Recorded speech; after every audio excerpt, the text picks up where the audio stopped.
ምንም እንኳን ቁጥሮች አሻሚ ቢሆኑም በዓለም ከ10,000 በላይ በውል የሚታወቁ ሃይማኖቶች ስለመኖራቸው በስፋት ይነገራል። ክርስትና፣ እስልምና፣ ሂንዱይዝምና ቡዲዝም ከፍተኛ የተከታይ ቁጥር ያላቸው ናቸው።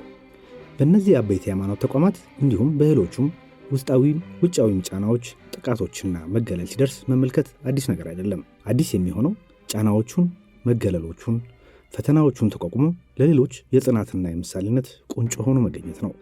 በዛሬው ተረካችን በእስልምና ታሪክ የማይረሳ አሻራ ስላሳረፈው፣ ጽናትና ታማኝነትን በተግባር ስላሳየው፣ በፈተና ስላልተበገረው ታላቅ ሰው እናነሳለን። إنه بلال صاحب الصوت الجميل والأبيض.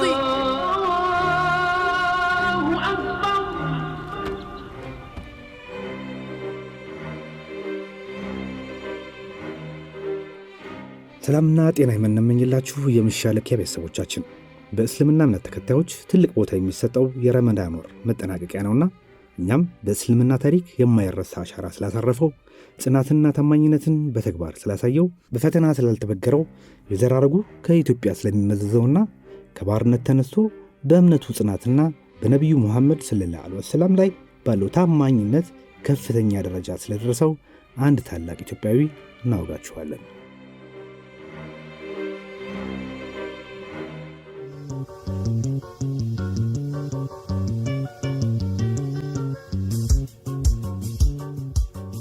الله أكبر الله أكبر الله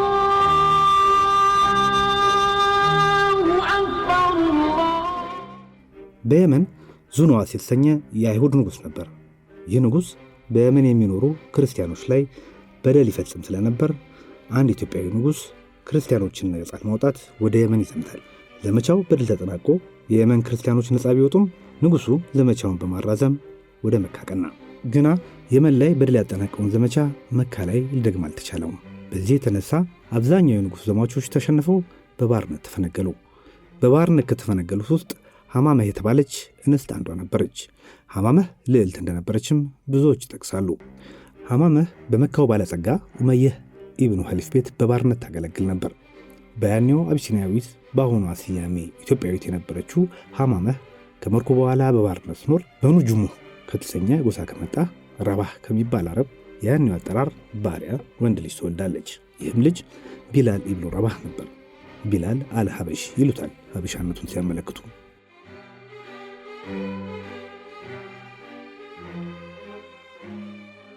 በባርነት ዘመን ለተወለደው ቢላል ሕይወት በጌታው ቤት ማለትም በባርነት በሚያስተዳድረው በኡመያህ ኢብኑ ኸሊፍ ቤት እጅግ ፈታኝና አንገሽጋሽ ነበር። በተለይ በባርነት ማደጉ፣ የቆዳ ቀለሙ መጥቆር ወዘተ በብላቴናው ላይ ፈተና እንዲደራረብ ምክንያት ሆኖ ነበር። በዚያን ጊዜ የነበረው የባርነት ስርዓት ምን ያክል ከባድ እንደነበር ማሰብ እንኳን ይከብዳል።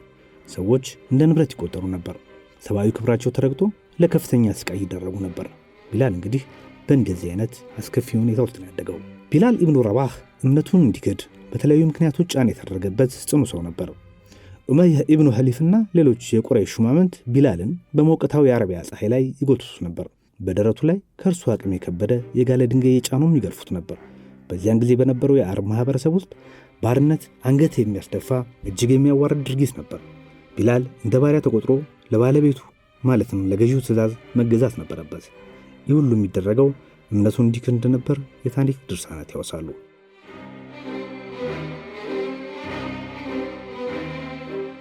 ቢላል ከአካላዊ ስቃይ በተጨማሪም በብዙ ይሰደብ ነበር። በማህበረሰቡም እንዲዋረድ፣ እንዲገለል፣ ተስፋ እንዲቆርጥ በማድረግ ስነ ልቦናዊ ጫና የሚያሳድሩበት ነበር። ይህ ሁሉ ጫና ሲደርስበት በጽናቱ የበረታው ቢላል እምነቱን ካልተወው የባሰ ስቃይ እንደሚደርስበት፣ አለፍ ሲልም ሊገሉት እንደሚችሉ ይዘቱበት ነበር። ቢሆንም ቢላል እነዚህን ሁሉ ፈተናዎች በጽናት ተቋቁሞ አሃድ ማለትም አንድ አምላክ ብቻ ነው እያለ እምነቱን አጽንቷል። ጣዖታትን እንዲያመልክ ስለነሱም እንዲመሰክር ቢያባብሉትም ቢላል ግን አልቀበልም በማለት አሻፈረኝ ሲል ተቃወማቸው። ያለ ጥፋቱ ግርፋት፣ መገለል፣ ዛቻና ሌሎች ጫናዎች ይደርሱበት የነበረው ቢላል ባርነት ጣክፍሉ መሆኑን አምኖ ሲጭኑት አህያ ሲጋልቡት ፈረስ የሆነ ጌቶቹን ማገልገል ተያያዘው። በቢላል እምነት ቢላል ለባርነት የፈጠረ አገልጋይ እንጂ ሌላ ምንም የማይጠቅም የማይወደድ እንደሆነ አድርጎ ያይ ነበር። በባርነት ተወልዶ ባሪያ ሆኖ በባርነት እንዳይሞት አምኖ የተቀበለው ሀበሻዊው ቢላል ነፃነት ማለት የህልም እንጀራው ነበር ሲሉ ታሪኩን የከተቡ የእስልምና እምነት ምሁራን ይገልጹታል። በዚህ ቢላል በተገፋበት ዘመን በእስልምና እምነት ተከታዮች ትልቅ ስፍራ የሚሰጣቸው የአላህ መልእክተኛው ነብዩ መሐመድ ሰለላሁ ዐለይሂ ወሰለም በመዲና እስልምና መስበክ ጀምረው ነበር። የነብዩ መሐመድ ሰለላሁ ዐለይሂ ወሰለም አስተምሮ አላህ አንድ ነው፣ መሐሪም ይቅር ባይም ሩህሩህም አምላክ ነው፣ በአላህ ፊት የሰው ልጆች ሁሉ እኩል ናቸው የሚል ነበር። ይህ ትምህርት ወደ ቢላል አሳዳሪዎች ቤት በደረሰ ጊዜ በእጅጉ መነጋገሪያ ሆነ። ትምህርቱ ለቢላል ተስፋ መለምለም፣ ለአሳዳሪዎቹ ለጨቋኞቹ ሕይወቱን አመሰቃቅለው ተስፋ ላሳጡት ደግሞ ጭንቅ የሚፈጥር ሆነ። የነቢዩ መሐመድ ሰለላሁ ዐለይሂ ወሰለም ጠላት በነበሩት በሀበሻው ቢላል ጌቶች ቤት ነቢዩና አስተምሮታቸው በክፉ መልኩ ይጠልጠሉ እንጂ የቢላል ልብ ግን አሸፍቶት ነበር። በነቢዩ አስተምህሮ የተማረከው ቢላል እስልምና መቀበሉን በይፋ አወጀ። ሁኔታውም በመላ መካ ተሰምቶ አነጋጋሪ ሆነ። ይህ የቢላል ውሳኔ እስልምናን አጥብቆ ለሚቃወመው ጌታው ኡመይህ ኢብኑ ኸሊፍ ከፍተኛ ድፍረት ነበር። ሀበሻው ቢላል ኢብኑ ረባህ ሐሳቡን እንዲቀይር ቢጠየቅም ወይ ፍንክች አለ። በብዙ መልክ ቢባል ቢሰራ አሃድ አላህ አንድ ነው ከማለት ውጪ አልሰማም በማለት እምነቱን አጸና። ይሄኔ ነበር ኡመይህ ቢላልን በምድር ላይ አለ የተባለውን የሚችለውን የቅጣት አይነት ሁሉ እንዲፈጸምበት ያስደረገው። ቢላል ተገረፈ፣ ታሰረ፣ ድንጋይ ተጫነበት፣ በሚፋጀ የአረም ሙቀት እንዲለበለብ በረሃብና በውሃ ጥም ተቀጣ። ሰው ነውና እሱም አካሉ ደከመ፣ ቆሰለ፣ ተራበ፣ ተጠማ። ውድ ተመልካቾቻችን ተረካችንን እዚህ ድረስ ከተከታተላችሁት ዝግጅታችንን እንደወደዳችሁት እርግጠኞች ነን። ከእናንተ የሚጠበቀው ቻናሉ የበለጠ እንዲያድግ አንድ ጊዜ ሰብስክራይብ ማድረግ ብቻ ነው። እናም ሰብስክራይብ እንድታደርጉ አስታውሰን ተረካችንን እንቀጥል።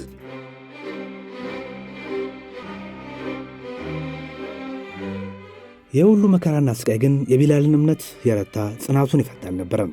የባሪያነትንና የዘር መድሎን ተቋቁሞ ለጽናትና ለእምነት ጥንካሬ ምሳሌ የሆነው ብርቱ ቢላል በየአንዳንዱ ስቃይ አሃድ ማለቱን አላቆመም። ይህንን የቢላልን ድንቅ እምነትና ጽናት የሰሙት ነቢዩ መሐመድ ሰለላሁ ዐለይሂ ወሰለም ከባልደረቦቻቸው አንዱ የሆነውን አቡበከርን ቢላልን ነፃ ያወጣው ዘንድ ቢላል ወዳለበት ላኩት። አቡበከር በቦታው ሲደርስ ቢላል እጅግ በከፋ ስቃይ ውስጥ መሆኑና እንዲሁም ሆኖ በእምነቱ መጽናቱን አይቶ በማዘንና በመደነቅ ቢላልን በኡመይህ ላይ ገዝቶ ነፃ ሰው አደረገው። ቢላል የተሸጠበት ዋጋ ለጊዜው የባሪያ ገበያ እጅግ ውድ ነበር። ኡመይህ ዋጋውን ማስወደዱ አቡበከርን ለማበሳጨትና የተጠየቀውንም ዋጋ አይከፍልም ብሎ በማሰቡ ነው። አቡበከር በዋጋው መስማማቱ ያስደነቀው ኡመይህ አንድ ወቄት ወርቅ እንኳን ብትከፍለኝ እሸጥልህ ነበር ብሎ ቢላልን ቢያራክሰውም አቡበከርን በምላሹ 100 እጥፍ እንኳን ብትጠይቀኝ እከፍልህ ነበር ሲል የቢላልን ውድነት መስክሮለታል።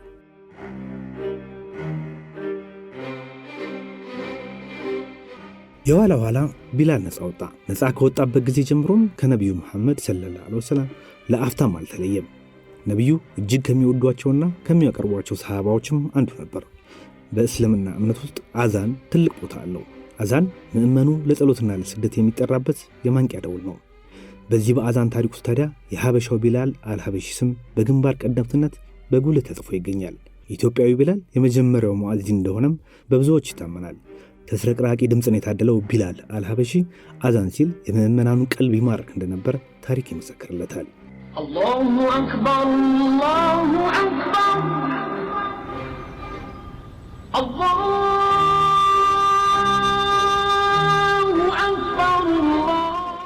ቢላል ከመጀመሪያ ሙእዚንነቱ በተጨማሪ የመጀመሪያውን እስልምና የተቀበለ ጥቁር አፍሪካዊ እንደሆነም ተመስክሮለታል። ይህ ኢትዮጵያ በእስልምና እምነት ውስጥ ከመሰረቱ ያላት ሚና የሚመሰክር ማንም ሊክደው የማይችል ሕያው ሐቅ ነው። በእስልምና እምነት ውስጥ ቢላል ሌላም ገጽታ አለው። እስልምና ለሚያስተምረው ብዝህነትና የሰው ዘር ሁሉ እኩልነት ትልቅ ምሳሌ ነው ይሉታል የእስልምና ምሁራን። ቢላል አልሀበሺ ነው። ወቅቱ በ1970ዎቹ አሜሪካ ውስጥ የነበረው የጥቁሮች ጭቆና እጅጉን የከፋ ነበር።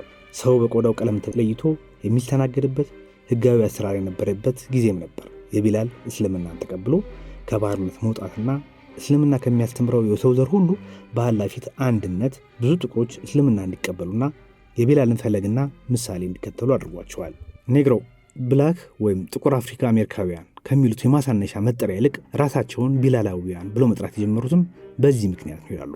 ይህን ስያሜ ለምን እንደመረጡት ሲያስረዱ ቢላል ከመካ ወደ መዲና በተደረገው ጉዞ ላይም ከነብዩ ጎን ነበር።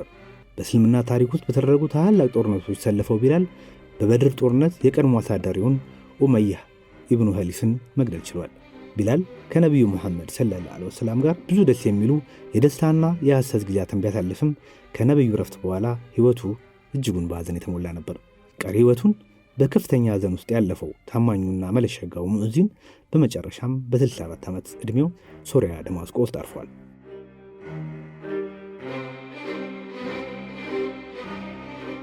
ውድ የቻናላችን ቤተሰቦች በእስልምና ታሪክ የማይረሳ አሻራ ስላሳረፈው ጽናትንና ታማኝነትን በተግባር ስላሳየው በፈተና ስላልተገበረው የዘረጋርጉ ከኢትዮጵያ ስለሚመዝዘው ከባርነት ተነስቶ በእምነቱ ጽናትና በነቢዩ መሐመድ ሰለላሁ ዐለይሂ ወሰለም ላይ ባለው ታማኝነት ከፍተኛ ደረጃ ስለደረሰው ቢላል አልሐበሺ ያሰናዳ ነው የተከታተላችሁትን ይመስል ነበር።